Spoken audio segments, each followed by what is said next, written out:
Baggage ওঠাচ্ছিল এবং পিছনের যে দরজাটি সেখান দিয়ে তারা যাত্রীদেরকে প্লেনে অনবোর্ড করছিলেন।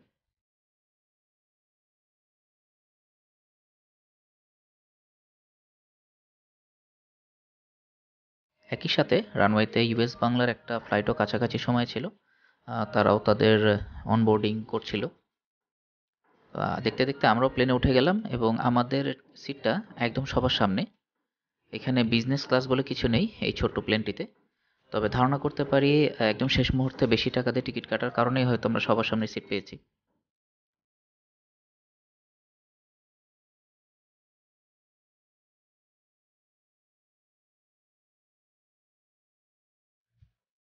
আমাদের সিটটির পাশেই এমার্জেন্সি এক্সিট।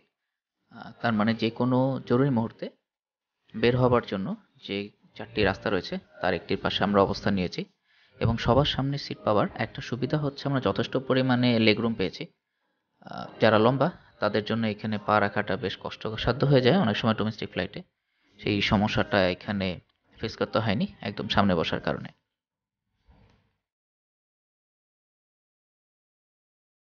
এখানে হচ্ছে মোহাম্মদপুর নৌকা flight service 32924 destination Dhaka. We have almost done our pre-flight preparation expecting arrival. দেখতে দেখতে আমাদের প্লেন ছাড়ার সময় ঘনিয়ে এসেছে এবং প্লেনের ইঞ্জিন চালু হলো। আমরা দেখতে পাচ্ছি যে প্রপেলার ঘুরছে এবং সেই সাথে রানওয়েতে চলতে চলতে আমরা সেফটি ইনস্ট্রাকশনগুলো আমরা শুনে নিলাম।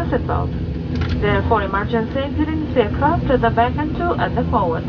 In an emergency, the lights on the floor will illuminate, leading the way to the exit. Please read carefully the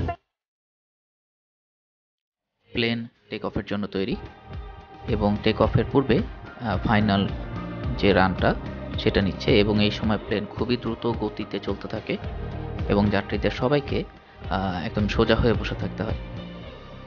তো দেখতে দেখতে আমরা মাটি থেকে আস্তে আস্তে আকাশের দিকে উঠে যাচ্ছি।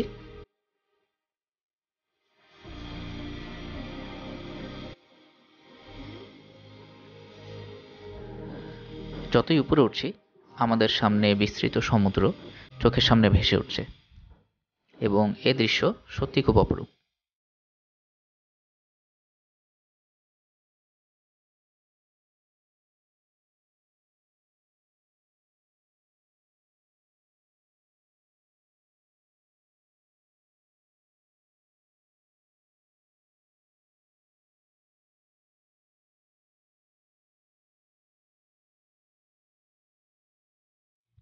দেখতে দেখতে আমরা বেশ অনেকটা উপরে চলে এসেছি এবং এখান থেকে চারপাশে সমুদ্রের পানি, দূরে জাহাজগুলো সবই দেখতে পাচ্ছিলাম।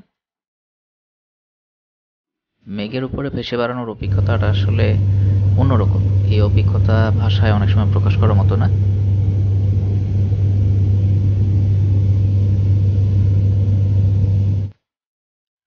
বিমান যাত্রার একটা পর্যায়ে যে একটু বিরক্তি মতো লাগে, কারণ তেমন কিছু করার থাকে না।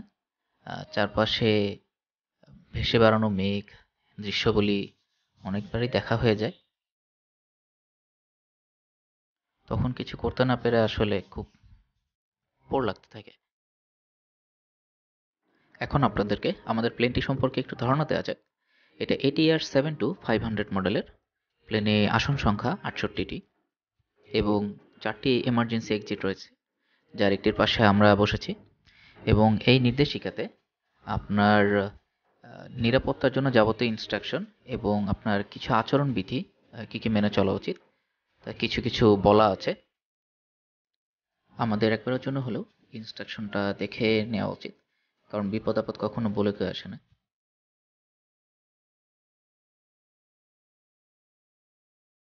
করোনাকালীন সময় যাত্রার একটা ডিসঅ্যাডভান্টেজ হলো এখন প্লেনে কোনো খাবার সার্ভ করা হয় না, শুধুমাত্র এই একটি পানির বোতল আমরা সাথে করে পেয়েছি।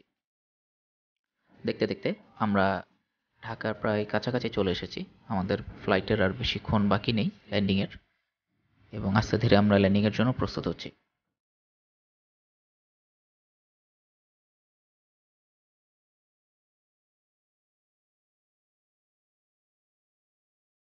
ঢাকার দালান কোঠা দেখতে দেখতে আমাদের প্লেন এখন ল্যান্ডিং করার জন্য প্রস্তুতি নিয়েছে এবং আমরা যথেষ্ট নিচে নেমে এসেছি এবং প্লেন এখন রানওয়ের দিকে এগিয়ে যাচ্ছে ল্যান্ডিংয়ের উদ্দেশ্যে।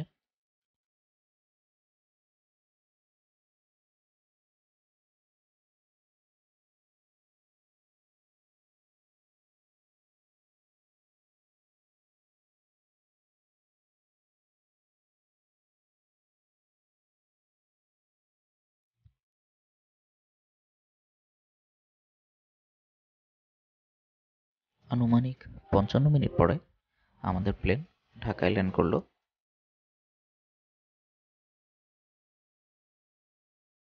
প্লেন ল্যান্ডিং করার পরে তার যথাস্থানে থেমে গেল। এখন যাত্রীরা একে একে নেমে আসছে। নেমে আসার পরে নোভা এয়ারের এই বাসগুলোতে করে আমাদেরকে এয়ারপোর্ট টার্মিনালের দিকে নিয়ে যাওয়া হবে। এই হচ্ছে ব্যাগেজ কালেকশনের বেল্ট। যদিও সবাই সামনের দিকে দাঁড়িয়ে থাকে এবং সামনে প্রচুর ভিড়, তো আমরা ভিড়ে সরিয়ে পিছনে এসে দাঁড়িয়েছি ব্যাগ কালেকশনের জন্য। আমাদের যাত্রা এখানেই শেষ হচ্ছে। আজকের এই ব্লগটিতে আমি চেষ্টা করেছি যতটুকু ইনফরমেশন আমার পক্ষে দেওয়া সম্ভব ততটুকু দেওয়ার, এবং সেই সাথে করোনাকালীন সময়ে ডোমেস্টিক ফ্লাইটের অভিজ্ঞতাটা শেয়ার করার। আশা করি আপনাদের ভালো লেগেছে। আজকের ব্লগটি এখানেই শেষ করছি। আশা করি দেখা হবে অন্য কোনো ব্লগ। আল্লাহ হাফেজ।